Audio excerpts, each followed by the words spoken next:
It's cute. What? Because it's a well.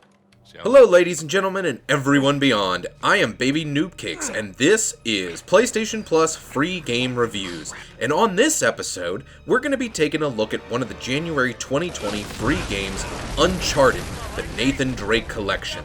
However, this is part 3 of a 3-part review of this collection, and we're going to be covering Uncharted 3, Drake's Deception. I think you all know the deal by this point. Third game in the series, third review. Let's talk about how this game has evolved since the first installment. I played this one back on the PS3, and like I said in the first video, I'm going to try to frame these reviews for those of you who've never played any of them before. All 3 games are pretty story heavy, so again, I'll try not to spoil any of the plot points, but you may see some footage from locations later in the game. But now, let's attempt to answer the question and wrap up this series. As for the entire Uncharted collection being one of the free games of the month, was it worth it? Mechanics. We're back to Drake and his cover-based shooting once again. The gunplay feels about the same as it did in the second game, maybe a little better, maybe a little worse. But on the whole, it's on par with Among Thieves. One thing I do have to mention is that they added a throw back the live grenade feature, which is a big improvement. The melee combat has also received an upgrade in this game, bringing it closer to the Batman Arkham series style of combat, with timed counterattacks, in addition to the button mashing. But it is different enough to have its own flavor, and does enough differently to set itself apart. The stealth mechanics are back once again, and are basically just as non-existent and just as frustrating as they were in both of the other games. It's more there just to provide a tiny amount of variety, and the ability to thin out the enemies a bit before starting a shootout. The platforming that Nathan Drake is famous for has actually taken a bit more of a back seat in this game. Some of the climbing you have to do feels more like you're just climbing straight up a ladder, rather than actually traversing any sort of dangerous terrain. And these climbing sections feel like they're only there to pad out the runtime of the game, rather than the epic cliffhanging and traversal of ancient crumbling ruins than it's been in the previous installments. It's not all bad or terrible, it's just that some of these parts are lackluster. And there seems to be less of it overall, in favor of a different mechanic that was only used very lightly in the previous titles, which is why I never really mentioned it. But in Drake's Deception, chase scenes are put more into the spotlight. The puzzles here also seem to be a bit more thought out, and are usually a bit more involved than those in the previous 2 installments of the game. They're not incredible brain teasers by any means, but they are a bit more than just open the journal, press the buttons, move on. Art style. After seeing my reviews on the first 2 games in this series, you probably have come to expect greatness on the art style front from this collection. And you'd be correct in that assumption. The set pieces in this game are some of the strongest in the whole trilogy, enhancing the action movie feel of the game. Whether you're jumping around the rooftops of a Latin American city,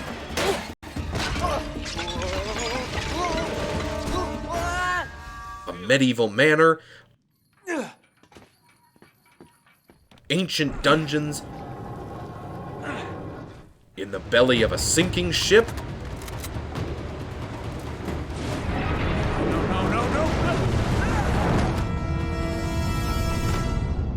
or when Drake is fighting the elements of the Rubel Khali Desert, this game delivers the action and paints a beautiful backdrop for the story. I feel like the camera techniques have also improved once again in this sequel, making it feel one step closer to an action movie. Sound. The Naughty Dog team once again brought back Greg Edmondson for the soundtrack, and it is as good as ever. This time around we get Arabian motifs sprinkled into the classic Uncharted orchestral themes. As I'll talk more about in a second, this game follows not only some more of Francis Drake's exploits, but also those of T.E. Lawrence. You know, Lawrence. The Lawrence? You know, Lawrence of Arabia. Yeah, that one.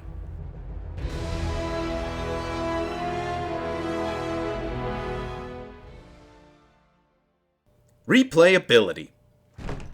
Drake's Deception continues with roughly the same gameplay time as Among Thieves, clocking in at around 7 to 11 hours, depending on your playstyle. Back yet again are the 6 difficulty levels to progress through and the 101 treasures to collect. Not a whole lot new or innovative in this category. Unsurprisingly, once you finish the story, there isn't much more to see. No branching paths or decisions to make. How replayable this game is mostly dependent on whether or not you won all the unlockables and trophies, carrying over the tradition of the first and second games. Narrative. In the final game in the collection, Nathan is once again following the trail of Sir Francis Drake and his exploits, as well as the adventures of T.E. Lawrence of Arabia, and their search for the legendary city. Yes, we're looking for another legendary city. This time, it's called Iram of the Pillars, also referred to as Ubar. This was actually the first time in the Uncharted series that I hadn't heard of the city that they were searching for. So today's fun fact is, this lost city is one whose mythos comes from the Quran, the main religious text of Islam. Neat! This time, the big bad is actually one of Sully's old flames, a woman named Catherine Marlowe. She and her accomplice, known only by the name Talbot, are after a brass vessel fabled to hold a jinn, or genie, trapped by the ancient King Solomon. My opinion. This game is super fun, but it feels like a step backwards from the second title in the series. Uncharted 1 had the feeling of a game that was a new departure for the studio that made it. Uncharted 2 made great strides to improve the formula, but Uncharted 3 seems to just be more of a safe bet, showing off more of the same that made the second game so good, but it feels like it has lost something along the way. Don't get me wrong, Drake's Deception is still a great game. It just seems like they played it safe, and the overall quality suffered a little bit. I did love revisiting this trilogy that I hadn't played in years, and I'm glad I did. But I think the rose tinting on my nostalgia glasses might be coming off. Excuse me. One really big problem I never mentioned in my review of the first 2 games, and that persists throughout all 3, is that there are times when the enemy AI is just a bit too good. Let me explain. When you get discovered by an enemy, he usually shouts for his nearby companions. All of the enemies instantly know your location and begin firing, which is roughly logically what should be happening, right? The problem is that they hardly ever seem to miss. And if that enemy was off-screen to you, and you picked a cover point where you thought you were safe, you're not. That's a death and a restart. I'm not asking for a game that doesn't provide me a challenge, but I feel the difficulty in some of the fights is based on not giving the player enough information to work with. If you don't know the layout of the battlefield, or if enemies make surprise entrances from the side, you can't make good tactical decisions. And when you don't have enough information, something like this happens. Earlier in the review, I mentioned the new set pieces that this game has on offer, and talked about how good the game looks. However, I have to bring up the fact that I didn't like as many of them as I did in the second game. They are very pretty and really well put together, but the locales in Uncharted 2 just seemed much more exciting to me. There seemed to be a lot more going on in the places that you went to. I think this one just comes down to my preference. The locales in Uncharted 2 were just cooler. Wait, no, that's the wrong word. They're both very cool and fun to play around in. I think I just connected more with what was happening in Uncharted 2.